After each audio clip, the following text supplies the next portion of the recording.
சீனாவில் புதிய வகை வைரஸ் தொற்று பரவல் அப்படிங்கிற செய்தி வந்த உடனேயே உலக சுகாதார நிறுவனம் தொடங்கி உலக நாடுகள் வரைக்கும் அனைத்தும் பரபரப்பாகி தொற்று தொடர்பான தகவல்களை தேட தொடங்கியிருக்கு.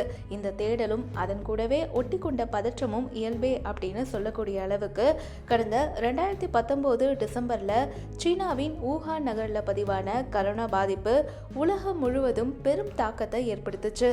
அதனாலேயே சீனாவில் ஹியூமன் மெடானிமோ வைரஸ் அப்படிங்கிற புதிய வகை வைரஸ் பரவுது அப்படிங்கிற உடனேயே அது அச்சத்தை ஏற்படுத்தியிருக்கு.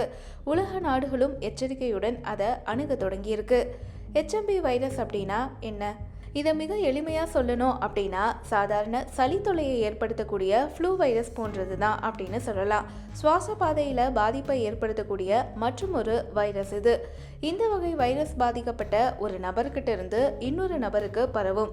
வைரஸால் பாதிக்கப்பட்ட நபர் தொட்ட பொருட்கள் புழங்கிய இடங்கள்ல இருந்து இன்னொருவருக்கு பரவும். தொற்று ஏற்பட்ட நபருடன் கை குலுக்கி விட்டு அந்த கையை கண்கள், மூக்கு, வாயில் வைத்தல், அவர் தும்மும் போதோ இரும்பும் போதோ அருகில் இருத்தல், இதனாலும் தொற்று பரவும். கரோனா பரவலுக்கும் இதே காரணம் தான் சொல்லப்பட்டது அப்படின்னு நீங்க யோசிக்கலாம். எல்லா ஃபோமேட் ஃபோன், அதாவது வைரஸ் பாதிச்சவர் தொட்டதால உயிரற்ற பொருட்களின் மீது வைரஸ் ஒட்டி அதன் மூலம் மனிதர்களுக்கு வைரஸ் பரவுதல் ஒரே பாணியில் தான் நடைபெறும் அப்படின்னு சொல்றாங்க மருத்துவ நிபுணர்கள். மேலும் ஃப்ளூ வைரஸ்கள் மிகவும் புத்திசாலிகள் அப்படின்னு சொல்றாங்க. அதாவது அதன் மரபணு மிக வேகமாக தன்னை உருமாற்றிக் கொள்ளக்கூடியது.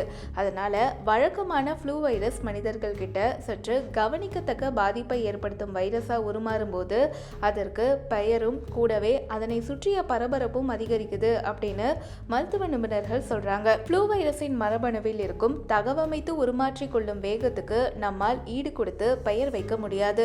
அவ்வளவு வேகமாக விதவிதமாக அது உருமாறிக்கொள்ளும். எல்லாவற்றிற்கும் பெயர் வைத்தால் புயலுக்கு பெயர் வைப்பது போல வைத்துவிட்டு வருமா வராதா அப்படிங்கிற கணிப்புகளை வெளியிடும் சூழல் உருவாகும். அதனால தேவையற்ற பீதிகளே உருவாகும் அப்படின்னு சொல்றாங்க. கரோனாவை போன்றே இந்த வைரஸால் காய்ச்சல், இருமல், சளி, தொண்டை வலி உள்ளிட்ட பாதிப்புகள் ஏற்படுது. மூச்சு திணறல் ஏற்படுகிறதா அப்படிங்கிற தகவல் எதுவும் இல்லை. புதிய வைரஸால சிறார், முதியவர் அப்படின்னு இல்லை, யாருக்கு நோய் எதிர்ப்பு சக்தி குறைவா இருக்கிறதோ அவர்களை எளிதாக அதிகமாக தாக்கும் அப்படின்னு மருத்துவ நிபுணர்கள் சொல்றாங்க. சீன மருத்துவமனைகள்ல காய்ச்சல், தொண்டை வலி பாதிப்புகளுக்காக மக்கள் கூட்டம் கூட்டமாக காத்திருக்கக்கூடிய வீடியோக்கள் சமூக வலைதளங்கள்ல வெளியாகி அச்சத்தை ஏற்படுத்தி இருக்கு.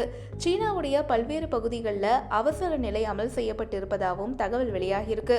தற்போது புதிய வைரஸ் குறித்து உலக சுகாதார அமைப்பு தகவல்களை கேட்டிருக்கக்கூடிய நிலையில சீனா விளக்கம் அளிச்சிருக்கு. சீனாவில் குளிர்காலத்துல எப்போதும் சுவாச பாதை தொற்று நோய்கள் அதிகரிப்பது இயல்பான ஒண்ணுதான். தீவிர தொற்று நோய் பரவல் எதுவுமே கிடையாது. மருத்துவமனைகள்ல கூட்டம் இருக்கலாம், ஆனா இந்த வைரஸ் வீரியமற்றது, பரவலும் மிக மிக குறைவு அப்படின்னு சீன அரசு தெரிவிச்சிருக்கு. இந்த விளக்கம் சீனாவில் மீண்டும் கரோனா வைரஸ் பரவல் வகையறா செய்திகளுக்கு பதிலாக அமைஞ்சிருக்குது அப்படின்னு சொல்லலாம். சீனாவில் பரவக்கூடிய புதிய வைரஸால இந்தியாவிலையும் பீதி ஏற்பட்டிருக்கக்கூடிய நிலையில சுகாதார சேவைகள் துறை இயக்குனர் ஜெனரல் மருத்துவர் அடுல் கோயல் கூறுகையில HMV வைரஸ் குறித்து மக்கள் பீதியடைய தேவையில்லை. சாதாரண சளி ஏற்படுத்தக்கூடிய வைரஸ் போன்றதுதான் இது. டிசம்பர் 2024 தரவுகளின்படி நாட்டுல வைரஸ் தொற்று பாதிப்பு எதுவும் குறிப்பிடத்தக்க அளவுக்கு அதிகரிக்கவில்லை அப்படின்னு சொல்லியிருக்காரு. வைரஸ் தொற்றுகள் குறித்த செய்திகளை நிதானமா அணுகினா தேவையற்ற அச்சத்தையும் பொதுமக்கள் மத்தியில பீதியை ஏற்படுத்துவதையும் தவிர்க்கலாம். மேலும் கைகளை கழுவுதல், அதிக நெருக்கடியான